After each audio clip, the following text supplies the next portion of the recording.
જય માતાજી।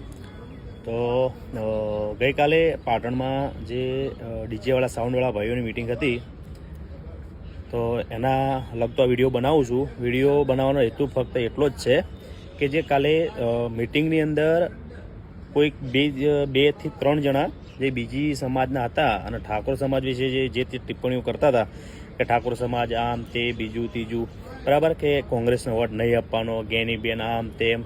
તો ભાઈ જે મીટિંગ હતી અને બંધારણ જે ઘડવામાં આવ્યું છે એમાં કોઈ કોંગ્રેસ કે કોઈ ભાજપ કે કોઈ અન્ય પાર્ટી દ્વારા ઘડવામાં આવ્યું નહીં, બરાબર।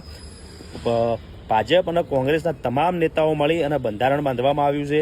એમાં ભાજપના નેતાઓ હતા અને કોંગ્રેસના નેતાઓ હતા, બરાબર।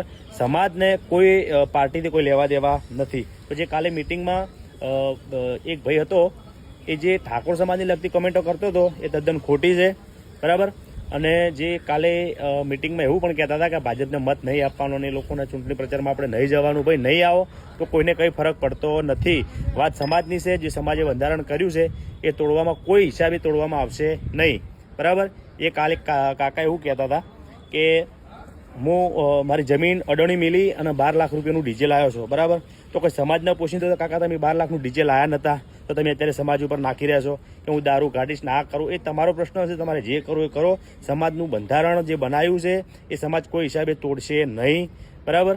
અને જે પેલો ભાઈ બીજી એક કઈ સમાજનો હતો, કદાચ રાવળ સમાજનો હતો, એ ભાઈને હું કહેવા માગું છું કે ભાઈ તારે કોઈ અધિકાર નથી કે ઠાકોર સમાજ બંધારણ તોડે ના તોડે, એ તમે તમારા પૂરતું કરો। અમારા સમાજે જે બંધારણ કર્યું છે એ બરાબર જ છે અને ઠાકોર ભાજપમાં છે અને કોંગ્રેસમાં છે, એ બંને પક્ષના ઠાકોરના નેતાઓ મળી અને બંધારણ બનાવ્યું છે, બરાબર, કે ના કે કોઈ પાર્ટીએ, ભાજપે બનાવ્યું નહીં, કોંગ્રેસને બનાવ્યું નહીં, બરાબર। ઠાકોર સમાજના જેટલા પણ નેતાઓ છે ને ઠાકોર સમાજના આગેવાનો છે એ બંધારણને અને પાર્ટીને કોઈ લેવા દેવા નથી।